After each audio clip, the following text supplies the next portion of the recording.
아담이 그의 아내 하와와 동침하매 하와가 임신하여 가인을 낳고 이르되 내가 여호와로 말미암아 득남하였다 하니라. 그가 또 가인의 아우 아벨을 낳았는데 아벨은 양치는 자였고 가인은 농사하는 자였더라. 세월이 지난 후에 가인은 땅의 소산으로 제물을 삼아 여호와께 드렸고 아벨은 자기도 양의 첫 새끼와 그 기름으로 드렸더니 여호와께서 아벨과 그의 제물을 받으셨으나 가인과 그의 제물은 받지 아니하신지라. 가인이 몹시 분하여 안색이 변하니 여호와께서 가인에게 이르시되 내가 분하여 함은 어찌 됨이며 안색이 변함은 어찌 됨이냐. 내가 선을 행하면 어찌 낫을 들지 못하겠느냐. 선을 행하지 아니하면 제가 문에 엎드려 있느니라. 제가 너를 원하나 너는 제를 다스릴지니라. 가인이 그의 아우 아벨에게 말하고 그들이 들에 있을 때에 가인이 그의 아우 아벨을 쳐 죽이니라. 여호와께서 가인에게 이르시되 내 아우 아벨이 어디 있느냐. 그가 이르되 내가 알지 못하나이다. 내가 내 아우 아우를 지키는 자니이까. 이르시되 내가 무엇을 하였느냐. 내 아우의 핏소리가 땅에서부터 내게 호소하느니라. 땅이 입을 벌려 내 손에서부터 내 아우의 피를 받았은즉 내가 땅에서 저주를 받으리니 내가 밭을 갈아도 땅이 다시는 그 효력을 내게 주지 아니할 것이요 너는 땅에서 피하며 유리하는 자가 되리라. 아멘. 예전에 개그 콘서트에 감사합니다라는 코너가 있었습니다. 상황은 좋지 않지만 그래도 감사할 것이 있다는 것을 알게 한 코너였습니다. 이렇게 시작합니다. 세상에는 참으로 감사할 일들이 많습니다. 이 모든 것들에 진심으로 감사합니다. 쿵짝쿵짝쿵짝쿵짝 감사합니다. 감사합니다. 뭐 이렇게 시작하는 거죠. 영어로 땡큐, 중국어 쎄쎄, 뭐 일본어로 아리가또라고 하지요. 뭐 그렇게 하는 건데요. 공무원 시험 6년째 도전, 볼 때마다 떨어져서 너무 힘든데 아버지가 때려치래 감사합니다. 감사합니다. 안 될 놈은 안 된다네 감사합니다. 뭐 이렇게 했던 거죠. 두 번째, 여자친구랑 버스 데이트, 손도 한번 못 잡아서 애가 탔는데 그 순간에 급브레이크 감사합니다. 가다 서다 감사합니다. 화장실 가서 볼일 봤는데 화장실에 휴지 없어 큰일 났는데 면 양말을 신고 입서 감사합니다. 감사합니다. 긴 양말을 신어서 더 감사합니다. 뭐 그렇게 웃겼던 개그였습니다. 분명히 나쁜 일이고 슬픈 일이고 안타까운 건데 감사합니다라고 말하니까 그것이 개그가 되었습니다. 남들을 웃겼죠. 그들이 말하는 것처럼 세상에는 정말 감사할 일들이 많다는 것을 보면서 웃으면서 배웠습니다. 여러분들은 감사하며 살아가고 계십니까? 7살 아들과 그 어머니가 집사님이 길을 가다 이웃집 아주머니를 만났습니다. 그 아주머니가 그 아들을 보더니 아유 잘생겼네 하며 사과를 하나 건네주었습니다. 사과를 받아든 아이는 아무 말 없이 가만히 있었습니다. 그 분위기가 어색하고 난처해진 우리 집사님이 그 아들에게 이렇게 말했습니다. 아들, 다른 분이 사과를 줄 때는 뭐라고 해야 하지? 그 아이가 생각났다는 듯이 이렇게 대답했습니다. 아주머니, 껍질 깎아주세요. 감사합니다라는 말을 하라는 것이었는데 아들은 사과를 줄 거면 깎아주세요. 뭐 그렇게 얘기한 것이죠. 자녀들에게 감사를 잘 가르치고 계십니까? 예전에는 감사합니다라는 말이 참 쉬웠습니다. 그런데 요즘은 감사합니다라는 말을 하기가 좀 그렇습니다. 너무 많이 누려서일까 감사가 줄어들고 있고 너무 평안해서일까 감사해야 될 이유가 사라지고 있습니다. 좋은 것들을 너무 많이 누리고 있지만 당연하게 생각합니다. 많은 것을 소유했지만 부족하다 느끼기에 감사보다는 불평을 많이 합니다. 요즘 아이들은 감사 대신에 욕을 많이 하죠. 짜증내고 있습니다. 어른들도 마찬가지입니다. 화가 많이 나 있습니다. 누구누구 때문이라고 원망하며 지나가는 차가 빵 거려도 분노하고 있습니다. 감사라는 단어는 think라는 생각이라는 단어와 어근이 같은데, 그래서 일반 사람들은 생각을 하면 감사할 것이 많다고 말하는데, 코로나19로 바쁜 삶이 멈춰지고 생각할 시간이 많았음에도 감사는 풍성해지지 않은 것 같습니다. 왜 그럴까? 생각이라는 단어가 성경에서 제일 먼저 쓰인 곳은 창세기 6장 5절입니다. 여호와께서 사람의 죄악이 세상에 가득함과 그의 마음으로 생각하는 모든 계획이 항상 악할 뿐임을 보시고, 하나님의 생각은 우리를 살리지만 사람의 생각은 항상 악할 뿐이었다. 노아 시대 하나님을 떠난 사람들의 생각은 항상 악했습니다. 오늘 우리들이 살아가는 시대도 악해지는 이유는 노아의 때와 같이 하나님을 떠나고 생각하니까 그런 것 같습니다. 예수님도 말씀하시기를 마지막 때는 노아의 때와 같이 악할 것이다. 누가복음 17장 26절 27절에는 그렇게 말씀하고 계십니다. 노아의 때와 된 것과 같이 인자의 때에도 그러하리라. 노아가 방주에 들어가던 날까지 사람들이 먹고 마시고 장가들고 시집 가더니 홍수가 나서 그들을 다 멸망시켰으며, 코로나로 인하여 마지막을 생각하고 있는 이때가 되었음에도 불구하고 사람들은 마시기 위해 데모를 하고 더 소유하기 위해 자신의 것들을 쾌락을 추구하기 위해 그렇게 살아가는 모습을 보며 주님의 말씀은 분명하다는 사실을 깨닫게 됩니다.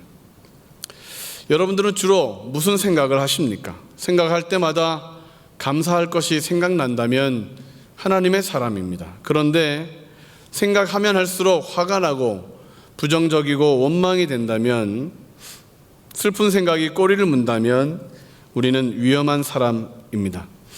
부정적인 생각은 부정적인 결과를 만들기 때문이죠. 감사하는 사람이 되어야 합니다. 우리 옆과 앞뒤 사람에게 한번 인사하시겠습니다. 감사합니다. 내 곁에 앉아주어서. 고맙습니다. 같은 교회에서 신앙생활 해주어서. 우리는 이런 생각을 합니다. 마음에서 우러나는 고마움의 표시가 감사인데 하나님은 왜 굳이 감사하라고 명령하시는 것일까? 감사할 마음이 전혀 없는데, 우러나지도 않는데 그래도 감사해야 하나? 범사에 감사하라 하는데 솔직히 범사에 감사하기가 좀 힘든데, 좋은 일에는 감사할 수 있지만 나쁜 일에, 속상한 일에는 감사하기가 좀 거시기 한데 왜 하나님은 범사에 감사하라고 하시는 것일까? 이상하지 않습니까? 감사하고 싶을 때 감사하고, 감사하기 좀 그럴 때 감사 안 하는 것이 더 정직한 것처럼 보이지 않습니까? 그런데 왜 하나님은 범사에 감사하라 하시는 걸까? 오늘 우리는 추수감사주일로 보내고 있습니다. 다른 교회들은 11월 셋째 주, 지난 15일을 추수감사주일로 보낸 교회들이 많았을 것입니다. 우리나라는 1904년 그때부터 추수감사절을 몇몇 교회에서 지키고 있었습니다. 그러다가 미국 선교사님이 조선에 입국한 날을 기념하여 1914년에 11월 셋째 주 되는 주일에 감사주일로 지내자라고 결의했었습니다.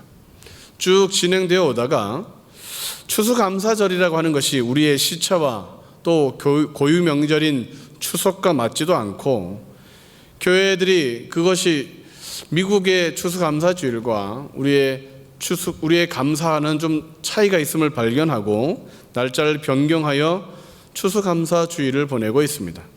하늘비전교회는 11월 마지막 주일을 추수감사주일로 정하고 오늘 그 감사 예배를 드리고 있는 것입니다. 절기설교를 어떻게 할까 고민하다가 저는 설교 제목을 이렇게 잡았습니다. 감사하지 않으면 위험합니다. 한번 따라 하시겠습니다. 감사하지 않으면 위험합니다. 감사하면 좋습니다. 복을 받습니다. 이런 설교는 많이 들었고 알고 계실 텐데 감사를 잘 하십니까? 아니죠. 왜냐하면 좋게 말해서는 잘 안 듣기 때문에 그렇습니다. 그래서 저는 방법을 바꿨습니다. 감사하면 복을 받습니다라고 하면 분명히 좋을 것 같아가지고 좋은 말로 할 때 감사합시다. 감사하지 않으면 위험합니다. 감사하지 않으면 안 좋은 일이 일어납니다. 아멘이십니까? 감사하지 않으면 나쁜 일이 반드시 생깁니다. 믿습니까? 왜 아멘이 없으십니까? 감사하지 않으면 안 좋은 일이 생기고 나쁜 일이 생긴다는데, 우리는 오늘 하나님께서 왜 명령하시면서까지 감사하라 하시는지 그 이유를 정말 잘 생각해 봐야 합니다. 오늘 본문의 내용은 이렇습니다. 가인은 농사하는 자이기에 곡물로 제사를 드리고, 아벨은 양을 치는 자이기에 양의 첫 새끼로 감사 제사를 드렸습니다. 그런데 하나님은 아벨과 그의 제사는 받으셨지만 가인의 제물을 받지 않습니다. 왜 그랬을까? 받을만 해서 받고 받을만 하지 않아서 안 받은 것인데, 그것 때문에 가인은 문제를 더 키우게 됩니다. 뭐한 놈이 성을 낸다고 분노했을 뿐만 아니라 죄를 계획하고 살인까지 합니다. 왜 그랬을까?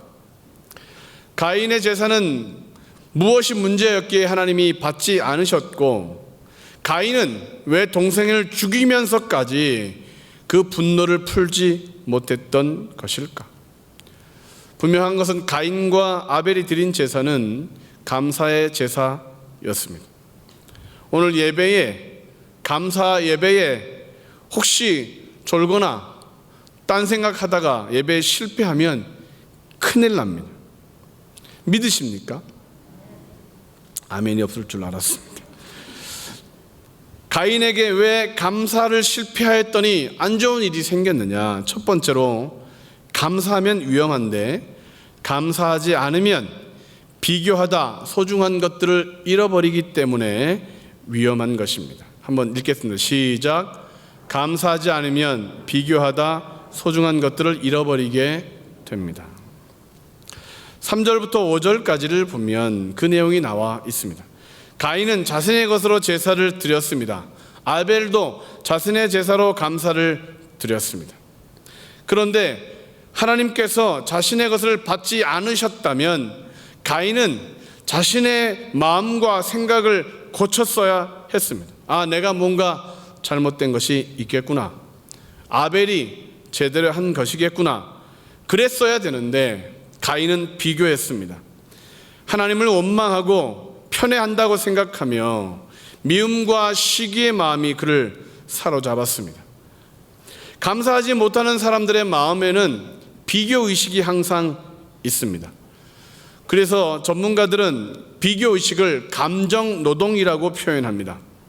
자신과 다른 사람들을 비교하기 시작하면 마음이 쉬지를 못하고 혹사당한다는 것이죠. 잠도 오지 않는다는 것이에요. 비교할 때 자신에게 있는 것들은 평가가 절하되고, 비교당하면 문제가 파악되기보다는 거짓말과 속임수에 속을 위험성이 더 많아지게 되는 것이죠. 가인이 그렇습니다. 자신의 예배에 문제가 있다고 생각하지 못하고 아벨 때문이라고, 편애하는 하나님이 문제라고 그는 생각하기 시작했던 것입니다. 비교의식은 사람을 죽입니다. 상대방과 자신을 비교하면 열등의식에 빠지는 것, 위험한 것입니다. 비교해서 우월의식에 빠지는 것도 위험합니다. 비교하면 잘해도 위험하고 못해도 위험합니다. 남들과 외모를 비교하면 시간이 갈수록 젊은 사람들에게 집니다. 남들과 지혜를 비교하면 항상 우리는 뒤처지게 되는 것이죠. 남들보다 나은 것이 있어 보이나 시간 지나면 다 지게 되어 있습니다. 이웃집 아저씨를 이길 수 없고, 옆집 아이를 이길 수 없고, 동네 아줌마를 이길 수 없습니다. 비교하면 우리 가족은 다 실패자가 됩니다. 비교를 하다 강아지와 비교한 사람들도 있었습니다. 개팔자가 상팔자다 라고 말했던 사람들이 있었습니다.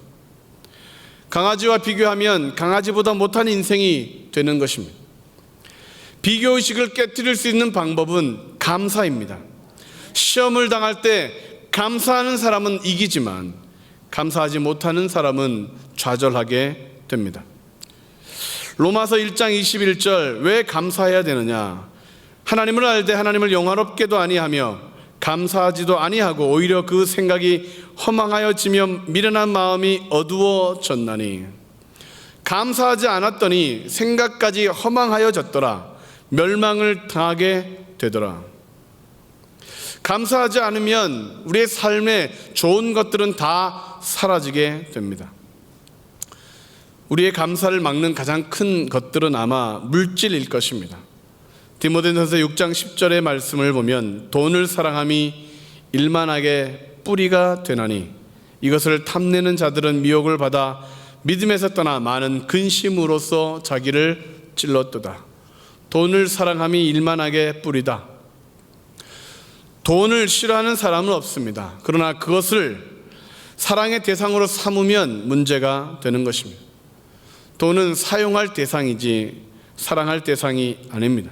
돈을 사랑하면 그것 때문에 비교하다가 많고 적고 그것을 비교하다가 결국 영생까지 잃어버리게 된다. 마태복음 19장 23절에 예수님께서 말씀하시기를, 예수께서 제자들에게 이르시되 내가 진실로 너희에게 이르노니 부자는 천국에 들어가기가 어려우니라. 돈에 대하여 잘못 생각하면, 비교하면 큰일 난다는 것입니다. 돈을 어떻게 생각해야 되느냐? 히브리서 13장 5절, 돈을 사랑하지 말고 있는 바를 족한 줄로 알라. 그가 친히 말씀하시기를 내가 결코 너희를 버리지 아니하고 너희를 떠나지 아니하리라 하셨느니라. 우리에게 돈은 충분하지 못합니다. 그래도 족한 줄로 알면 안전합니다. 많이 가질수록 좋아 보이지만 신기루입니다. 많이 소유하고 누리면 부유할 것 같지만 그 마음은 더 가난해지게 됩니다. 우리들이 그 증인들 아니겠습니까?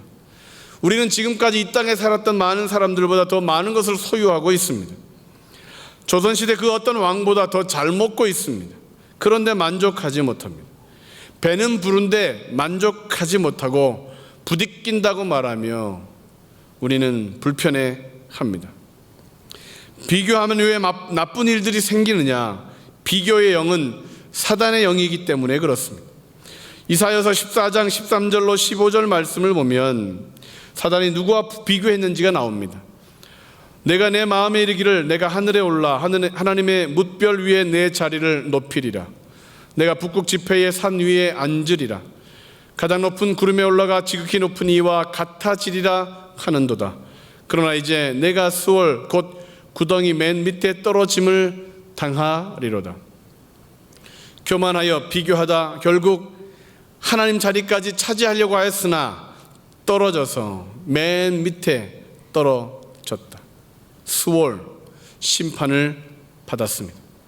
비교하는 마음이 들어올 때 우리가 해야 될 말이 있습니다. 사탄아 물러가라.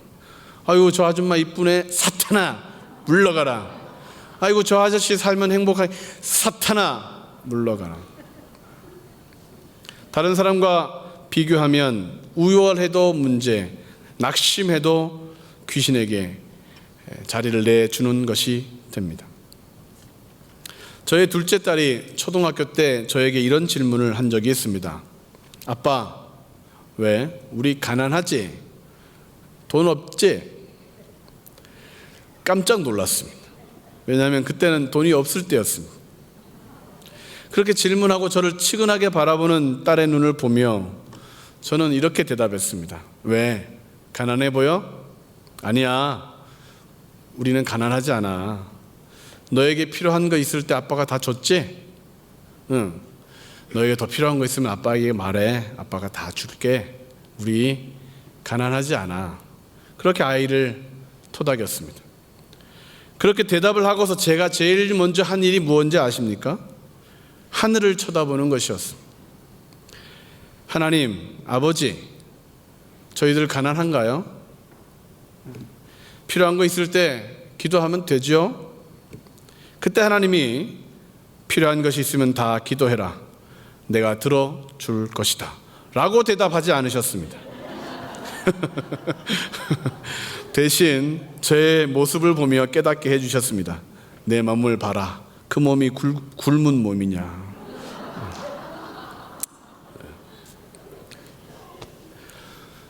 굶은 적이 없습니다.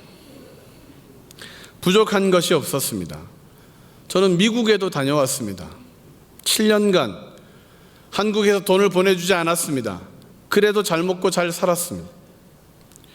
기도했더니 차도 주셨고, 돈이 없는데 집도 주셔서, 물론 남의 집이지만 잘 살고 있습니다.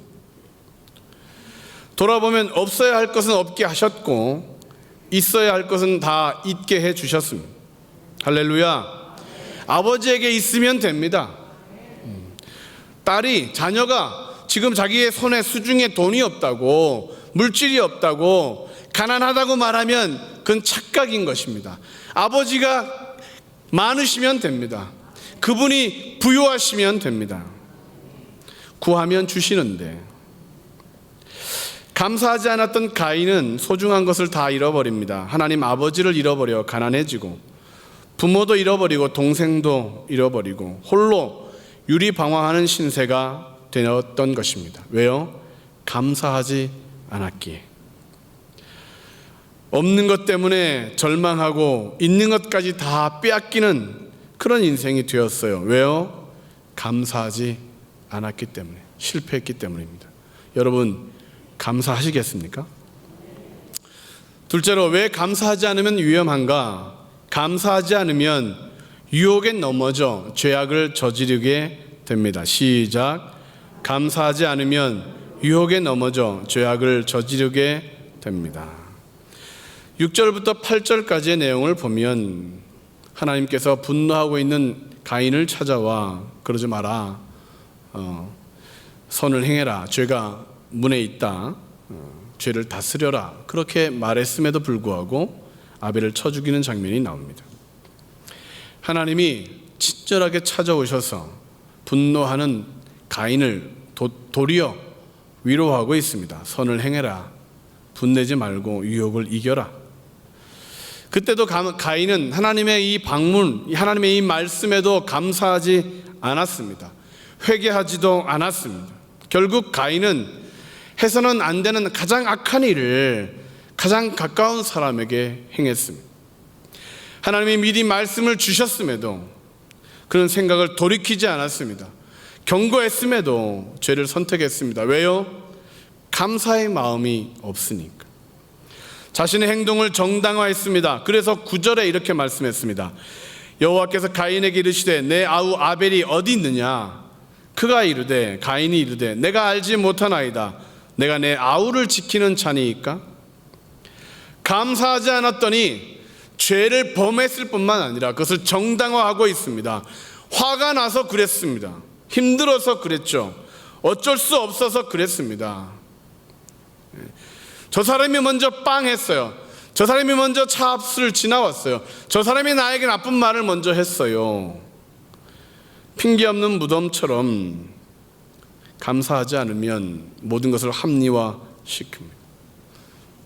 모든 썩어져 가는 것들에는 감사는 없는데 핑계는 있습니다. 사망에 이르는 죄에는 회개의 흔적은 없지만 합리화하고 감사하지 않은 그 흔적은 남습니다. 흉악한 살인자들의 이야기를 들어보십시오. 그들은 다 이렇게 말합니다. 나는 잘못하지 않았습니다. 감사를 모르면 끔찍한 사람이 되는데, 우리 자녀에게 감사를 가르치지 않으면 그들의 인생에 끔찍한 일이 발생하는데 우리는 감사를 가르치지 못하고 있습니다. 죄를 멀리하는 비결은 감사입니다. 무엇을 먼저 감사해야 되느냐? 로마서 1장 21절 23절을 같이 읽겠습니다. 시작. 하나님을 알되 하나님을 영화롭게도 아니하며 감사하지도 아니하고 오히려 그 생각이 허망하여지며 미련한 마음이 어두워졌나니 스스로 지혜 있다 하나 어리석게 되어 썩어지지 아니하는 하나님의 영광을 썩어질 사람과 새와 짐승과 기어다니는 동물 모양의 우상으로 바꾸었느니라. 누가요? 감사하지 않는 사람들이. 생각이 허망하여진다 하였습니다. 쓸데없는 생각을 한다는 것입니다. 쓰잘데기 없는 싱거운 사람이 된다. 이해력이 없는 짐승과 같은 상태가 된다. 언제? 하나님께 감사하지 않을 때. 생각이 허망해지면 말이 허망해지고, 말이 허망해지면 행동이 허망해집니다. 인생이 허망해지고 결국 비참한 인생이 되고, 결국 우상 숭배하게 되는 짐승보다 못한 존재들이 된다. 감사하지 않으면. 사람의 탈을 쓰고 짐승보다 못한 삶을 사는 그 모습을 선교지에 가보면 볼 수 있지 않습니까? 그들의 가난하고 비참하고 저주스러운 그들의 그 우상 숭배를, 하나님을 영화롭게 하지 않고 감사하지 아니하면 위험한 것이다. 우상 숭배에서 벗어나기 위해서는 감사를 다시 회복해야 합니다. 죄를 끊어버리려면 감사를 발굴해야 합니다. 모든 만물의 주인 되시는 하나님 앞에 모든 것 감사할 때 우리의 삶은 안전해지는 것이 됩니다.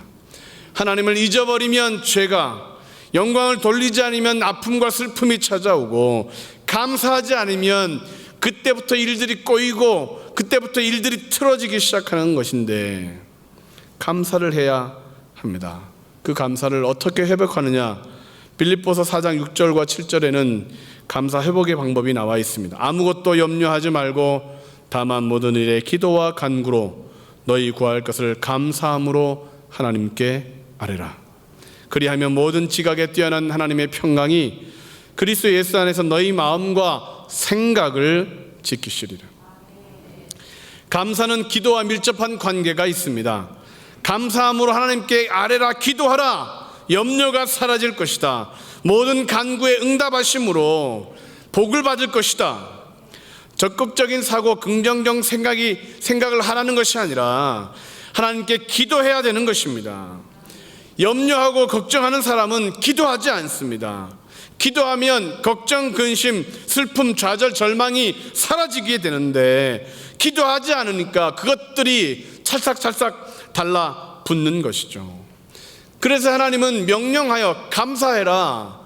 잘 먹고 잘 살려면 기도해라. 감사해라. 잘 되고 형통하려면 감사해라.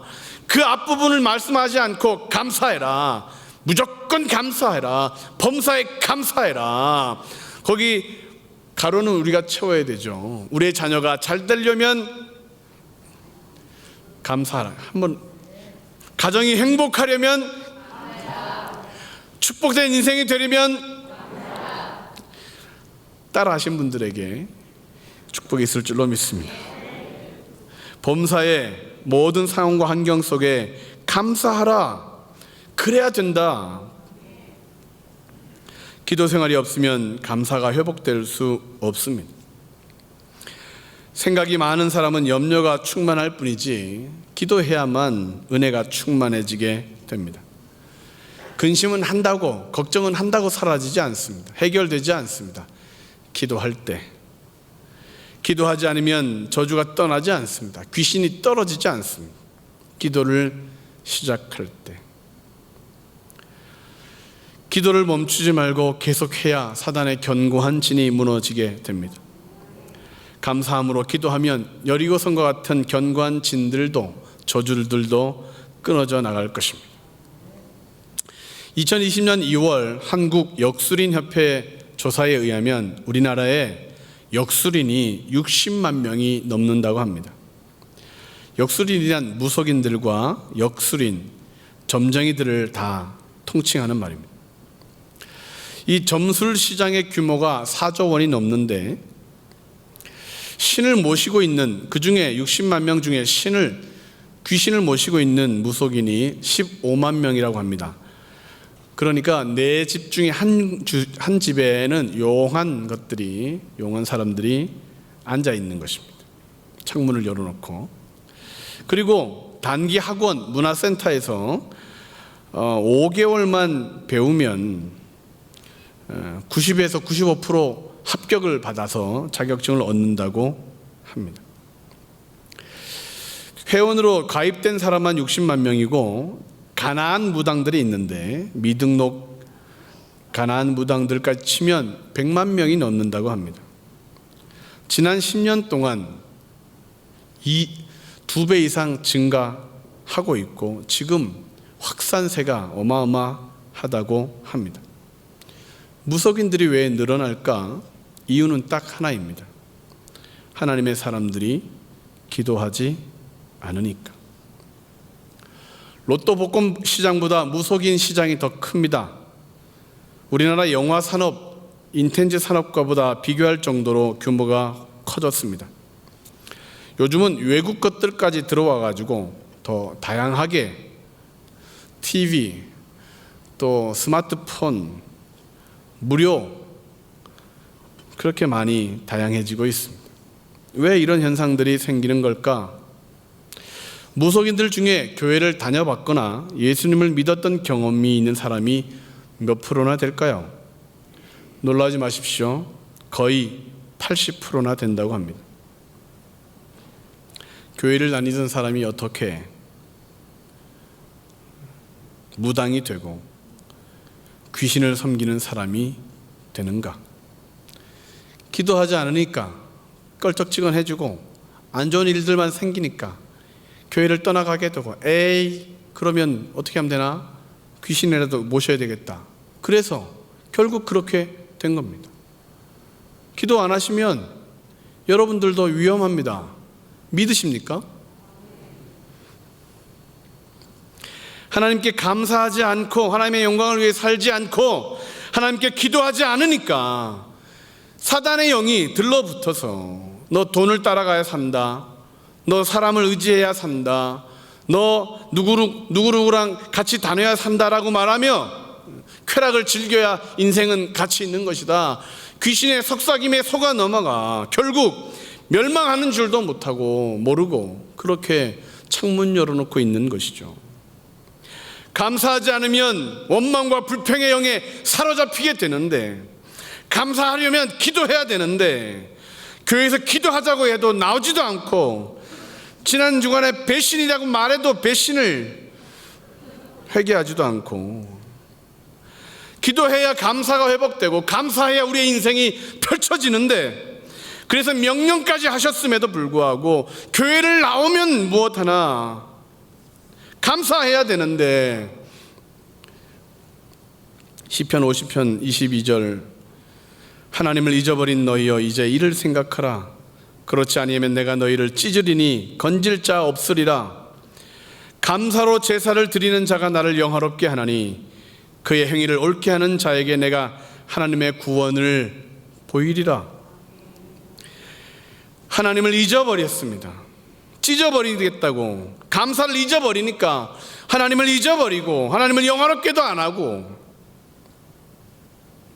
이제 그의 행위를 옳게 하는 자에게 구원을 보여주시겠다고 말씀하시잖아요. 기도하는 자가 감사하는 자이다.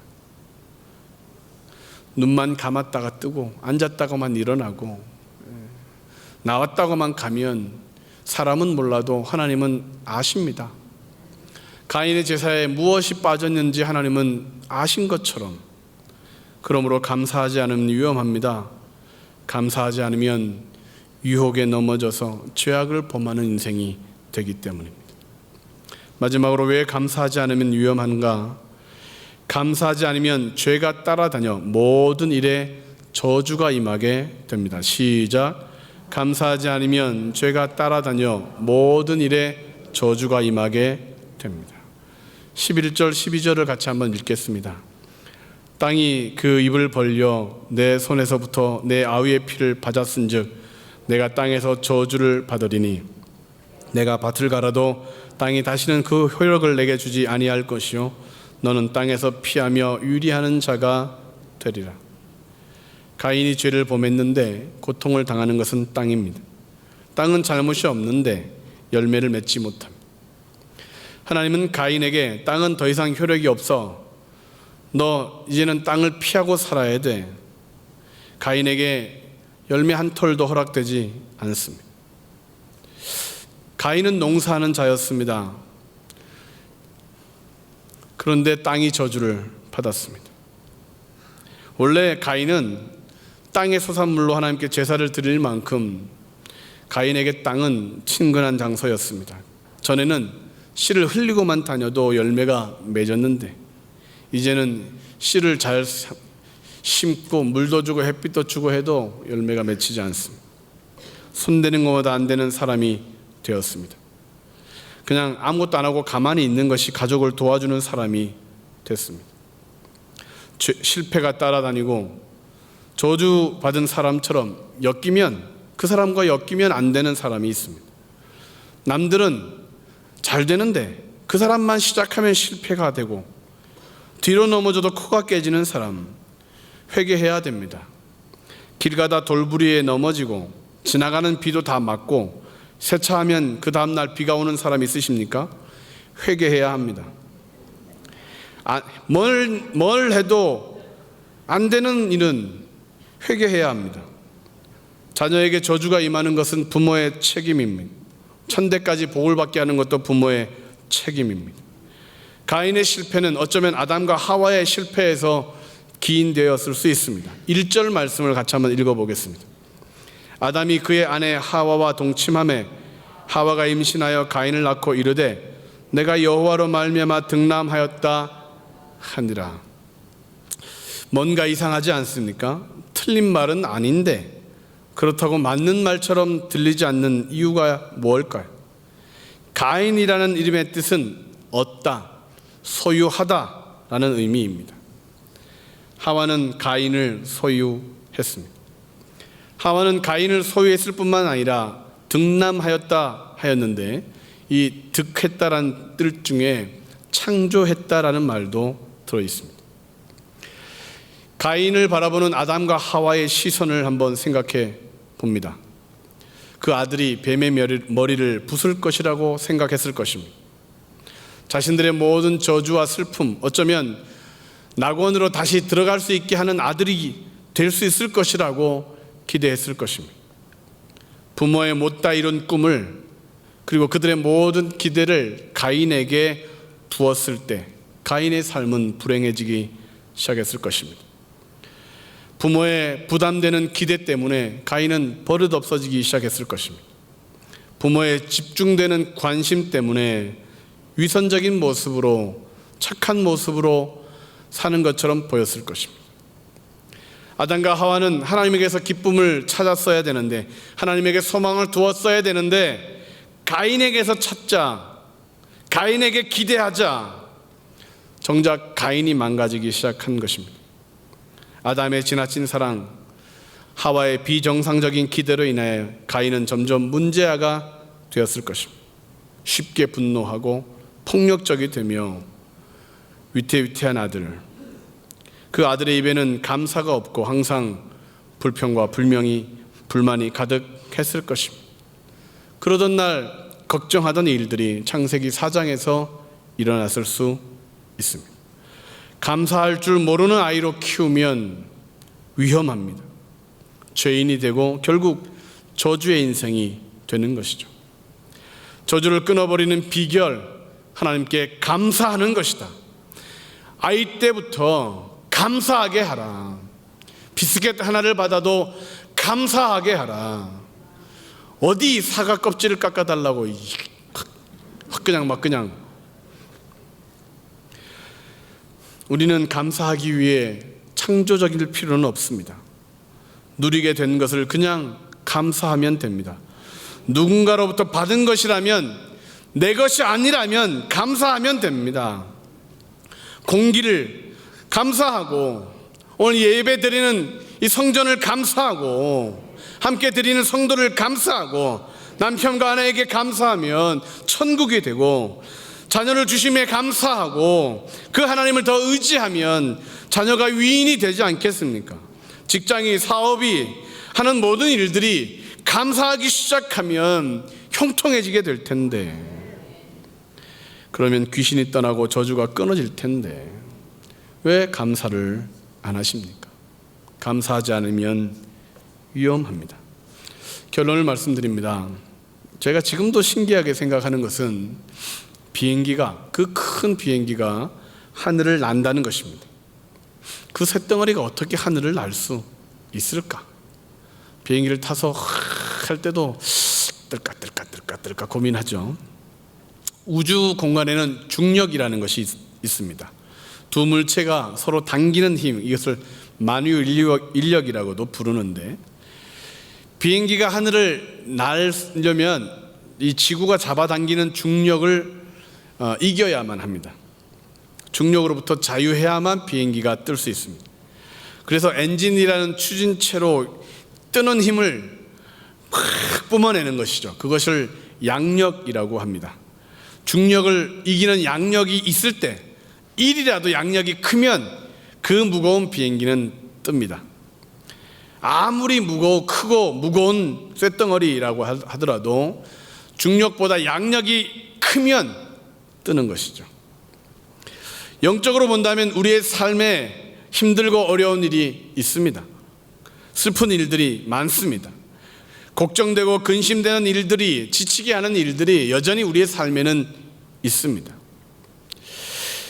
그래서 근심을 언제쯤 다 내어놓을까? 아멘 주 예수여 언제 오십니까? 라고 그렇게 한숨 섞인 기도를 하시는 분들도 있습니다.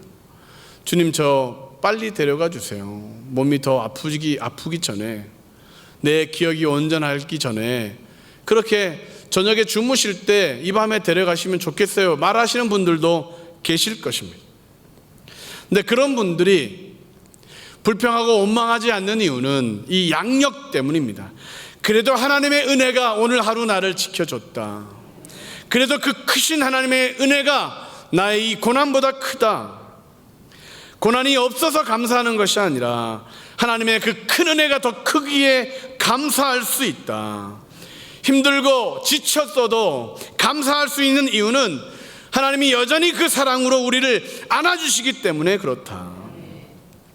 감사하고 노래하고 예배할 수 있는 이유는 우리의 오늘뿐만 아니라 우리의 내일까지도 책임져 주시는 하나님의 그 큰 손이 있기 때문에 그렇다. 감사하면 좋은 일이 생긴다. 그러나 감사하지 않으면 위험하다. 고난으로 인하여 우리는 죽어서는 안 되고, 고난이 있어도 감사할 수 있는 이유는 그 고난을 이기게 하시는 하나님의 뜨게 하시는 양력, 우리를 복되게 하시는 하나님의 은혜의 힘이 우리에게 여전하기 때문에 그렇다. 그러므로 감사하여 하늘과 땅의 모든 복을 다 받으시는 축복된 성도님 되시기를 주님의 이름으로 축원합니다.